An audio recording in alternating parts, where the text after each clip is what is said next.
Et si un village entier était devenu un piège mortel, sans que personne ne sache pourquoi?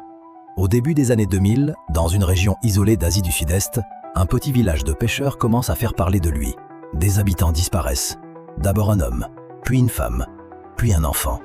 Aucun corps, aucun cri, aucune trace de violence.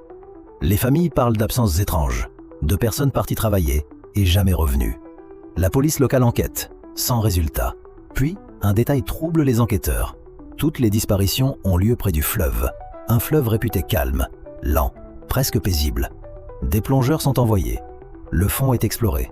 Et là, ils découvrent l'impensable. Des vêtements coincés sous l'eau, des outils, des sandales d'enfants. Mais toujours, aucun corps. Les anciens du village finissent par parler. Ils évoquent un phénomène rare, des courants invisibles, capables d'aspirer un corps sans jamais le rendre. Officiellement, les disparitions sont classées comme des accidents.